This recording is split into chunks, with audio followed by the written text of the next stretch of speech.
Well, Blackwater is all over the news. In the last 72 hours, a series of breaking developments involving the notorious private military firm have come to light, ranging from their involvement in Afghanistan and Iraq and even Germany, as well as legal cases here at home. In the latest news, 2 former Blackwater operatives were arrested yesterday on murder charges, stemming from their alleged involvement in the shooting deaths of 2 Afghan civilians in Kabul in May. The news broke just hours after it was revealed Blackwater had reached a settlement with Iraqi victims of a string of shootings, including the Notorious Square massacre, who had sued the company for what they called senseless slaughter. Blackwater is reportedly paying $100,000 for each of the Iraqis killed by its forces and between $20,000 to $30,000 to each Iraqi wounded. News of the settlement came a week after a federal judge dismissed manslaughter charges against 5 Blackwater operatives involved in the Notorious Square massacre that killed 17 Iraqi civilians. Then on Wednesday, prosecutors in Germany announced they had launched a preliminary investigation into a report that the CIA and Blackwater had planned a secret operation in 2004 to assassinate a German citizen in Hamburg with suspected ties to al-Qaeda. And last but not least, Blackwater's continued involvement with the CIA surfaced this week when it was revealed 2 Blackwater contractors were among the 8 dead in the December 30th suicide bombing at the CIA station in Khost, Afghanistan. Last month, the CIA announced the agency had canceled its contract with Blackwater. Illinois Representative John Schakowsky, a leading member of the House Permanent Select Committee on Intelligence and the chair of the Subcommittee on Oversight and Investigations, says she'll launch an investigation. Congressmember Schakowsky joins us on the phone from Washington, D.C., and we're joined here in the studio by investigative journalist, Democracy Now! Correspondent Jeremy Scahill, author of the international bestseller Blackwater, The Rise of the World's Most Powerful Mercenary Army, Puffin Foundation writing fellow at the Nation Institute. We welcome you both to Democracy Now! Jeremy, let's begin with you. The piece you have in the Nation magazine says Blackwater and the Khost bombing, is the CIA deceiving Congress? 2 Blackwater operatives killed there? My understanding is that there were 2 Blackwater operatives killed at this bombing. One was a former Navy SEAL. The other was an Army Master Chief Sergeant. And that there was a 3rd Blackwater operative that was wounded in the blast, I understand from my sources. Let's remember here that this was the worst attack on a CIA base that we know about since the 1980s. And here you have 3 Blackwater guys in the center of this blast at the time. Now, we're not sure what the role was of the Blackwater guys there, and that's what Representative Schakowsky is investigating right now. But let's say for a moment that they were doing security, because Blackwater has, since 2002, had a contract with the CIA to do force protection in Afghanistan for the CIA. They not only guard static outposts of the CIA, but when CIA operatives move around the country, Blackwater guys travel with them as their security. So if they were doing the security there, and you have on their watch this incredibly devastating attack, not just against some random CIA outpost in the middle of Canada or something, but against the epicenter of the forward operating maneuvers that the intelligence community of the U.S. is engaged in to hunt down Ayman al-Zawahiri and Osama bin Laden, because this asset made it onto that base, we understand, claiming that he had just met with Ayman al-Zawahiri. So how is it that he walks in there with explosives? And then I think that should be one of the things that's investigated as Congresswoman Schakowsky takes this on. Well, Congresswoman Schakowsky, were your concerns about this latest report and what you're hoping to look into?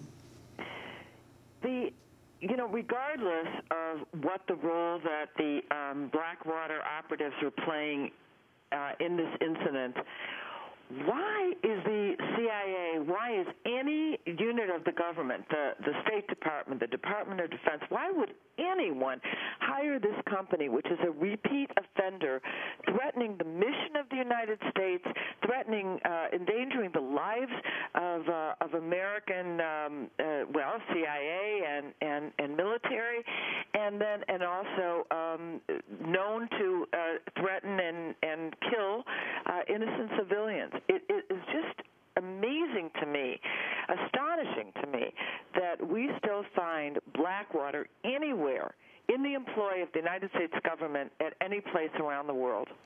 Now, during the primaries, Hillary Clinton supported a ban on Blackwater. President Obama didn't.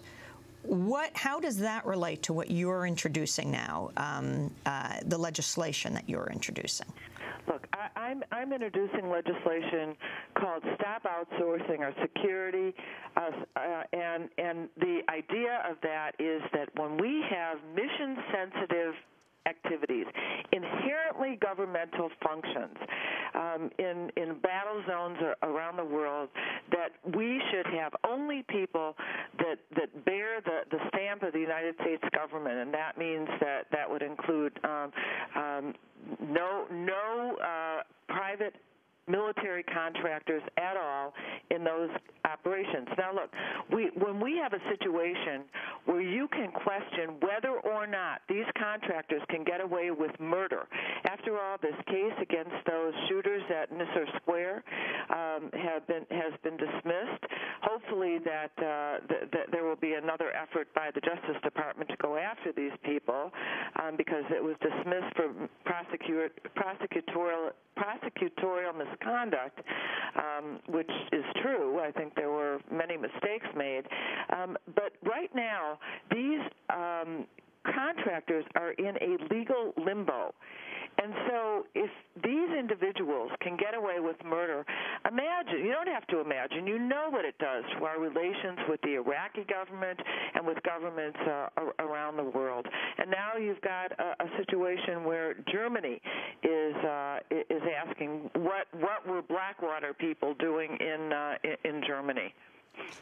Well, I'd like to ask you about that in particular, Congresswoman. Here you have a situation not just of being involved in murder, but apparently of being involved in government-sanctioned assassination attempts, and that is being, to some degree, contracted out. Forget about whether the government should be involved in such a kind of assassination attempts, but to contract out that activity, that is really astounding. This really is part of an ongoing investigation that I can't talk about. But even the fact that there is that allegation, I think gives one a picture of the degree to which Blackwater has been completely enmeshed in these secret operations, and at least the allegation that they are, I think, is disturbing enough. And there is an investigation going on around activities, like that. Jeremy Scahill, what do you know about what happened? Well, Eric Prince gave this interview to Vanity Fair magazine, and he gave the interview to a former CIA lawyer, Adam Soralski, who himself has had a history of doing what's called gray mailing, which is that you believe or you fear that the government is going to come after you in some way, and so you then leak parts of information about what it was that you were involved with, which is what Eric Prince was doing in that Vanity Fair article, as a way of sort of saying to the government, if you come after me, I'll blow the whistle on all these things. One of the things, though, that came out in that article is that Eric Prince, shortly after 9/11, assembled, he claims, a team, a secret clandestine team for the CIA that trained not at any of the official CIA facilities, but at one of Eric Prince's homes in Virginia. He trains this team, and then they deployed around the world, and they would go into countries, and in the parlance of the intelligence community, they would go in dark, meaning that in some cases, the CIA chief of station in the countries that they went into wasn't even notified that they were going in there. So what Representative Schakowsky is talking about here, or Juan, you're asking about, is that one of these operations allegedly took place in Hamburg, Germany, where a Blackwater-led team inserted inside of Germany to hunt down this man who is a Syrian-born naturalized citizen of Germany that had been alleged to have had connections with 3 of the 9/11 plotters, and they were doing what's called, they were trying to find him, fix his location, and finish him off, is what they call it. And my understanding is that someone actually in government, not a Blackwater person, called off that operation, so the trigger was never pulled. Another operation took place, we understand, inside of Dubai, and Eric Prince talks about working on covert operations inside of Syria as well, where he was helping the Joint Special Operations Command, JSOC, the Special Forces, identify targets inside of Syria. So all of this needs to be very deeply probed, because you have not only a situation where these hit teams are being contracted out. But the German politicians are now saying, what if the German intelligence outsourced to a private company assassination operations in New Orleans in the United States? How would your government respond to this? So this could be a substantial diplomatic problem for the Obama administration, because the Merkel government is now starting to ask questions, not just Green Party politicians, but today one of Angela Merkel's biggest allies in Germany said that they're probing it and they want answers from Washington.